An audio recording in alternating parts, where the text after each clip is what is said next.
The sales robots have taken over, and they're decimating deals left and right, destroying them right in their tracks.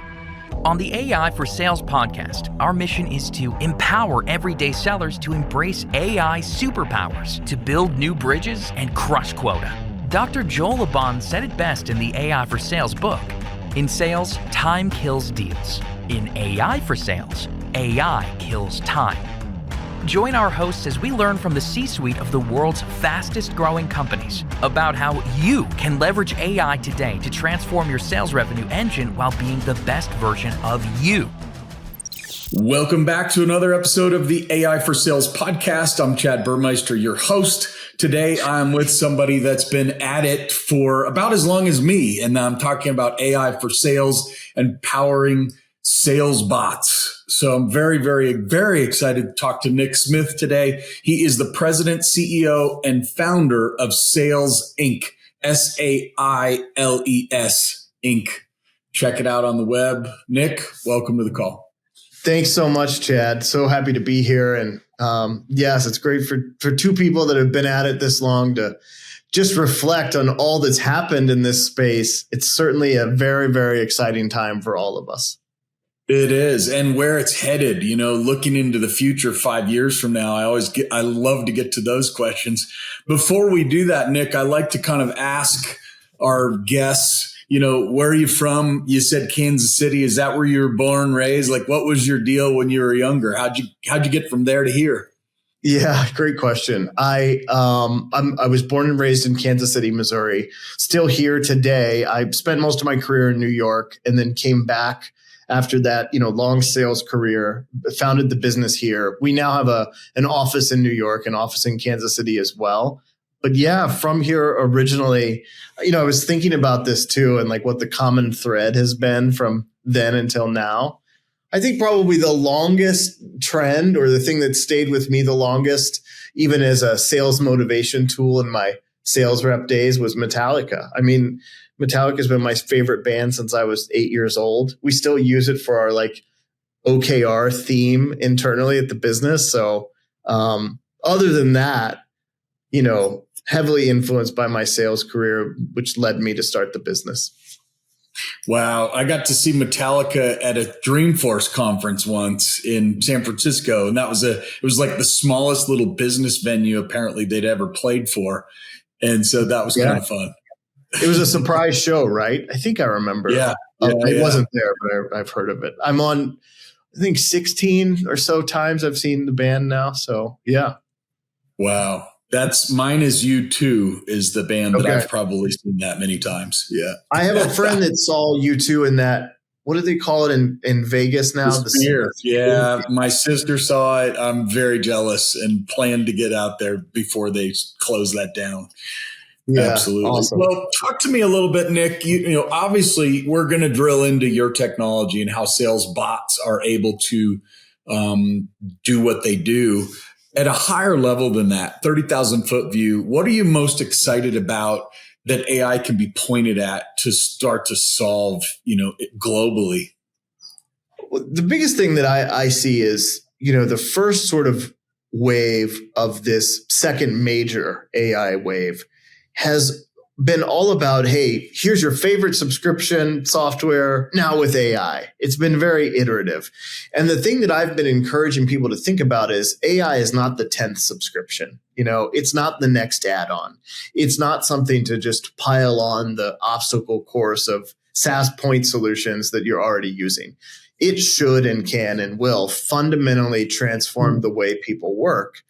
And I've heard a lot of people say that. I don't know if people really embrace what that means.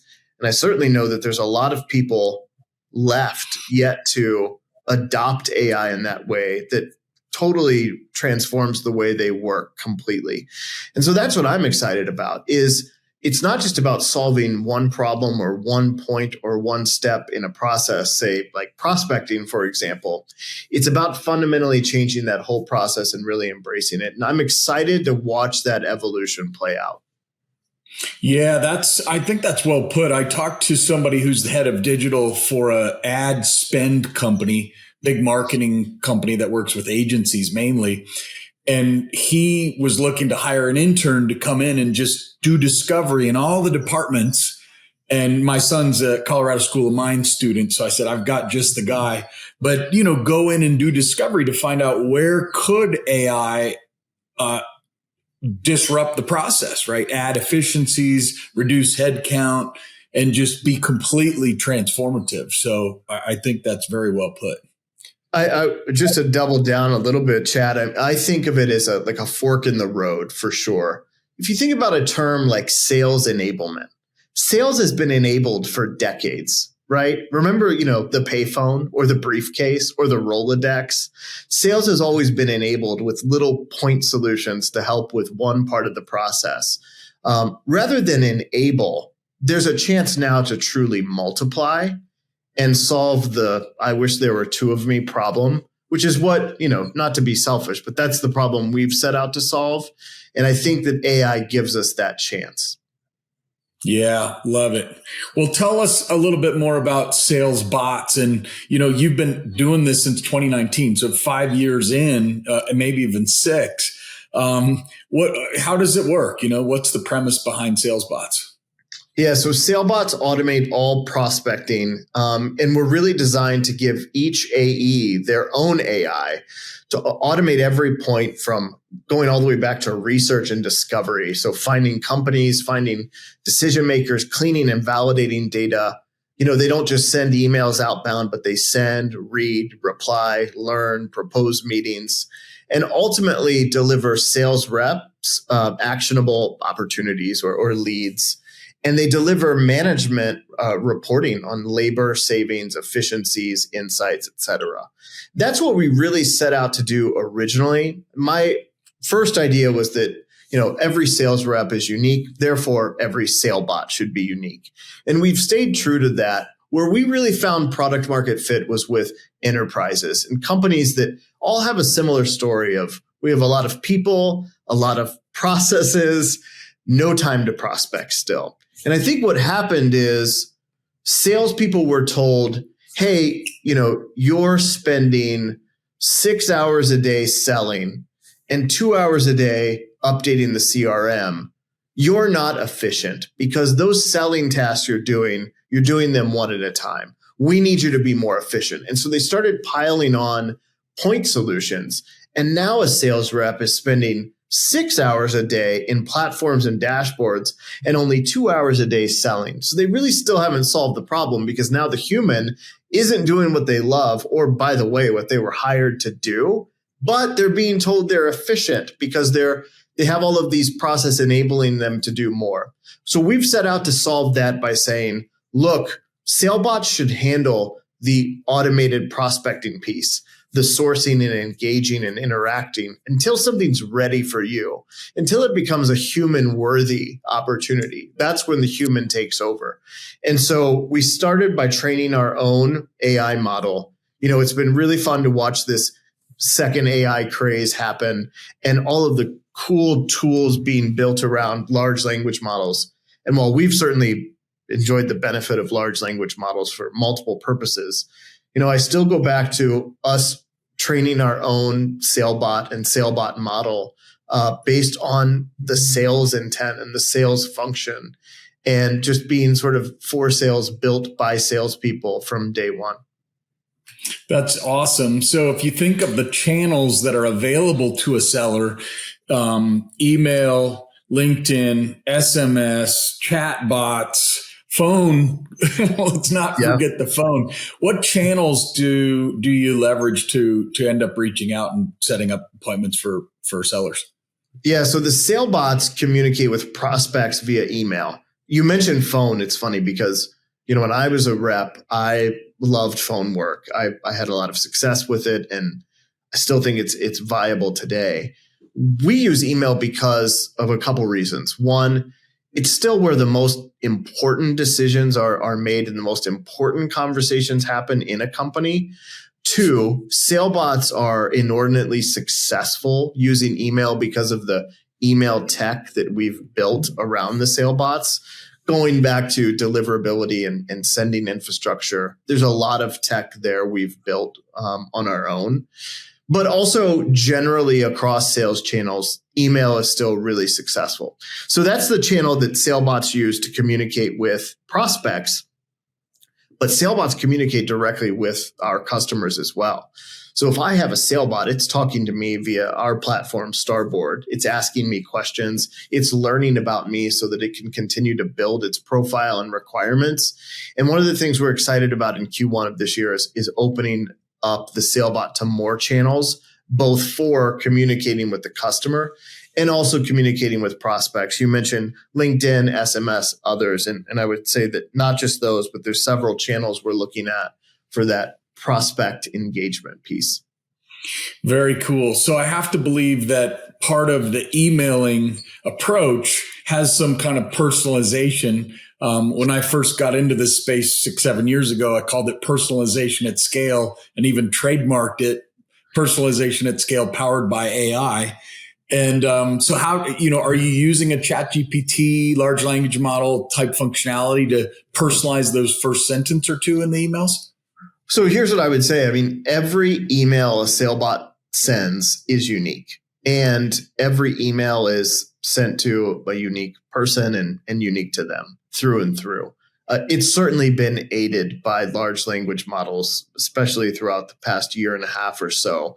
But it was always the case with us. I think it's just now you're able to be even more unique and even more nuanced for specific types of people or certainly separate contacts. And so we've enjoyed the benefit of that. I think one more piece I would add on here is, in our experience, large language models are really exciting and the possibilities are exciting, but we see people roll back that excitement once their name's on it and it's going out to other people.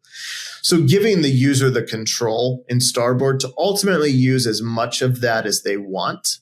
I mean, it's very true that their SaleBot can have full conversations and generate content and do that full function without them ever being involved. But maybe you work for an enterprise or a large company that's mandated certain content be used. Maybe you want a particular level of control on, I don't know, the third email sent or something like that. There's that nuance with sales. That's what makes certain salespeople great, is what they do that's different than the masses. Starboard gives them that ability because I think it's important to account for them as well. Yeah, that's excellent. One email that I remember went out when we first started using this kind of technology 7 years ago. It said, "Hey, we saw your CEO in the news." And the CEO had just passed away. The AI did not have the ability. It wasn't trained to know that information.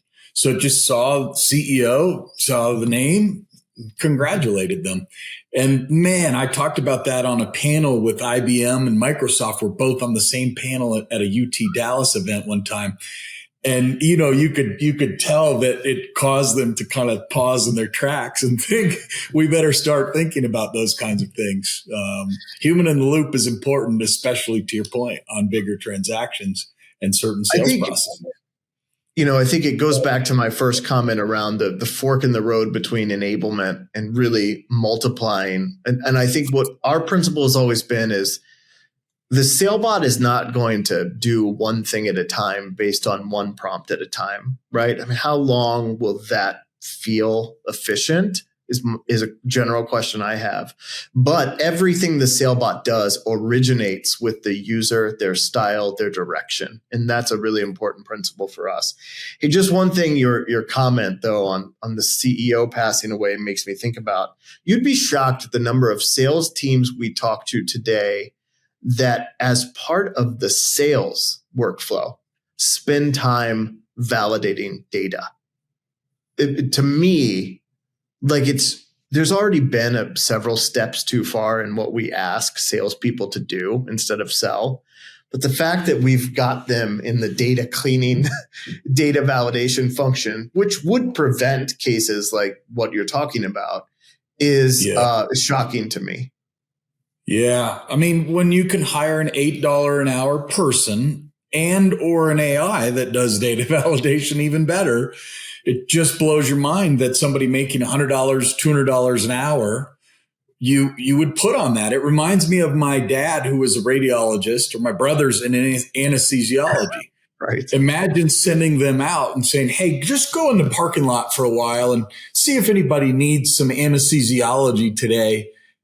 No, you wouldn't have them go do that, right? They're doing their job on the table in the back office, and then they enjoy a break from time to time. But they're busy. It's like I've heard that the most successful dental practices have the best office managers, right? Like, do you want the dentist managing the office as well? And by the way, think about the best salesperson you know in your life. Do you really want them in an Excel spreadsheet? Do you want them anywhere near an Excel spreadsheet? Because, coming from the son of a CPA who spent his career in sales, let me just tell you that this apple fell pretty far from that tree, right? And so think about it from that angle too. Yeah. Well, if AI didn't exist, does your company exist, or are you that tied into AI that, you would be doing something totally different? It's a smart question, because the answer is yes, the company still would exist. And why would the company exist? Because the problem would still exist. And, just like a drummer is more creative with a 4-piece drum set than a 80s hair metal 16-piece drum set, we would have just had to be more creative in terms of how we solved the problem. AI has accelerated how that problem is being solved and has provided a lot of optionality for how companies want to solve it. But the problem has to exist before AI, or frankly, before any tool, for it to make sense. And so I can't tell you exactly all the steps, all of the ways we would have solved it without AI. But I can tell you without a doubt that if the problem was still there, and the problem does remain there today for a lot of companies, that's why sales exists. It's just we spell it with AI now. Yeah, that's exactly right. I met a company recently. You should check them out. AI Crunch, just like TechCrunch. And so they've listed a lot of the different AI solutions there. They're about to come out with Rev 2, and they're about to become a sponsor of this show. So we're going to be having them and some of their guests on the show as well. But very cool website with a lot of really neat AI technologies under the hood. So acquisition targets for companies like yours. I would love to check it out, and I will after the interview for sure. Indeed. So talk to me, since email is one of your core channels, and I get it. It makes perfect sense. Very, very customized messages to the right person, right time. I'm sure your open rates are way better than the norm. Your reply rates are higher. Your sentiment is way off the charts. Talk to me about the impact of Google and Microsoft's limitation around email spam coming up. Now you have to make sure you do the DMARC. I think they call that DMARC. There's a lot of new things you got to think about that maybe you didn't have to before. What's changing in your world? Yeah, so I think selfishly, we were pretty excited to see the announcement, a little surprised to see the level of buzz around the announcements, and maybe a little bit of a worried tone by some people or companies. But we welcomed it because a lot of those standard best practices, if not all of them, we were doing from the beginning. And there's history there, right? If I go back to our earliest days, we had a lot of customers in Europe. We had to be GDPR compliant as a very early stage company in which we had to invest in. You can't just put a label on your website that says GDPR compliant. We had to invest in that, and we had to do the right practices from the beginning. And that includes everything from email infrastructure and email setup and authentication. Those are things that we've always been doing. But the other thing I liked about it is, look, what works well? If you were to do a non-AI enabled, non-platform enabled sales outreach campaign, just yourself manually, what would make it successful? The right data, the right audience, the right message. Just like cable advertising is noisy, right? Mm-hmm. It can still work if the message is right, the audience is right, and they see it enough times. That's the same principle that should be applied to sales emails. And so you've heard people say, like, this is the end of spray and pray. I just don't know that that's a bad thing or something that we should shy away from. I think it's going to have to make every company level up I think it's going to declutter the inbox for decision makers that still need real solutions to the problems they're having. And therefore, I think SaleBots benefit because they're representing those types of sales executives selling real solutions. And so anything for decluttering the inbox and making the message stand out more, we're all for. Yeah, love it. And I'll give you another app that I learned about 3 months ago that might be a good partnership for a company like yours. It's called Connect the Dots, ctd.ai. And you plug in your email, you plug in all your LinkedIn connections, and then it tells you who in your network knows the end prospect. And then instead of emailing the end prospect, you email the intermediary. Hey, Nick, I see you know so-and-so. You know, I might add a sentence to the AI that says, Nick, you were on my podcast on January 25th or whatever. But then, because they know the connection strength between me and then you and the prospect I'm trying to reach, it gives you a 95% chance that, hey, Nick, and I've been using it just for about 2 to 3 weeks.